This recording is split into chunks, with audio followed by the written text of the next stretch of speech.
How to create a data-driven marketing strategy, 15 ways to measure effectiveness. To create a data-driven marketing strategy, you first need to choose a data platform that can be used to organize all the data you have collected and keep track of your data sources.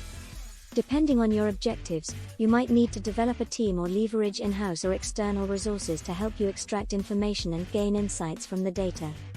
Once you have access to the data, you need to use it to generate insights that will help you make informed decisions about your marketing campaigns.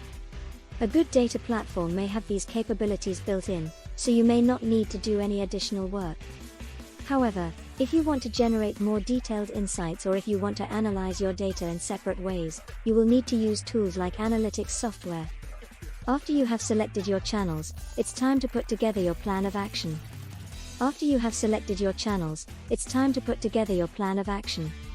Depending on your data, you may need to focus on a particular track or use multiple channels in combination. For example, if you want to increase traffic to your website from social media, you might start by using social media as part of an overall marketing strategy. Or, if you want more people to see your ad campaign on TV, you might target specific market segments with ads. Now that you know where and how to apply the different channels, let's look at ways to measure their effectiveness. Measurement is the key to understanding what works and doesn't work for any channel. Here are some tips. 1.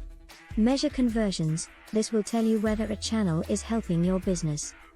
1. How does each channel compare in terms of conversion rates? If they don't convert well, consider dropping them from your plan. 2.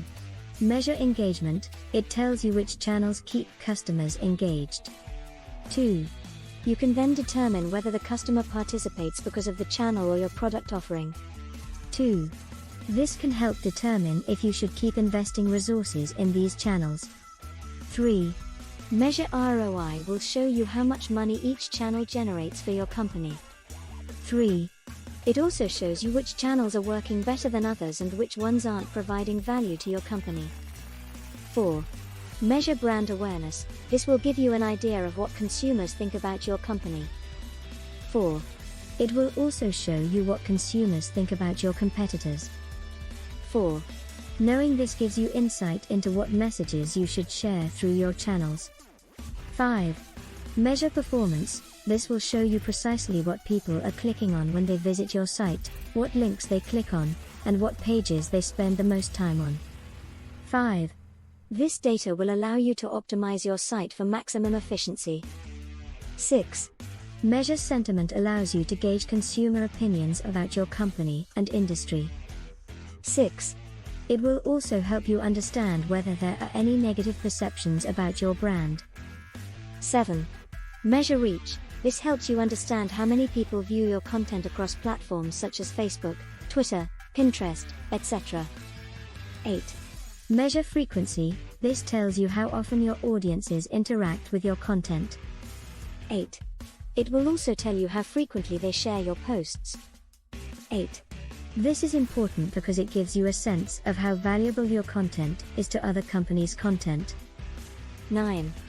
Measure cost per acquisition, CPA. This metric will tell you how much you spend on acquiring new customers. 9.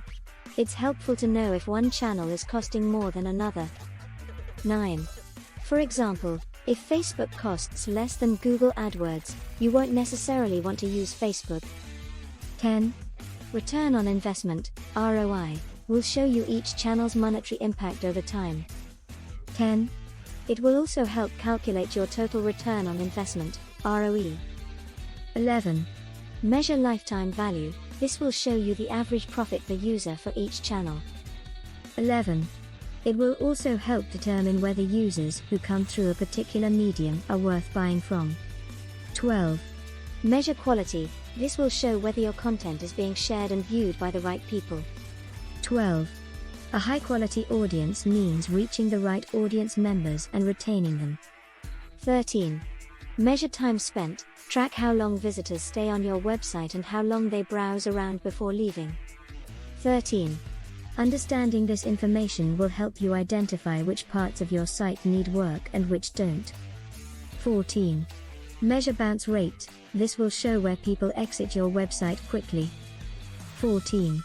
If you have a lot of unexpected bounces, you may not have provided an excellent first impression. 14. The number of times someone clicks on a link but doesn't end up staying on your website can also indicate that something isn't going well. 15. Measure analytics outcomes. You may not have a goal when you start measuring, but as you get more comfortable with your new analytics tool, you can think about the results and how they will be used. Conclusion. If we want to be successful in data-driven marketing, we need to measure our campaign's effectiveness. Luckily, there are several ways to do this. In this article, we've looked at 15 different data-driven marketing strategies that you can use to measure the effectiveness of your campaigns. Using these strategies, you can ensure that you're making the most of your data and that your campaigns are as effective as possible.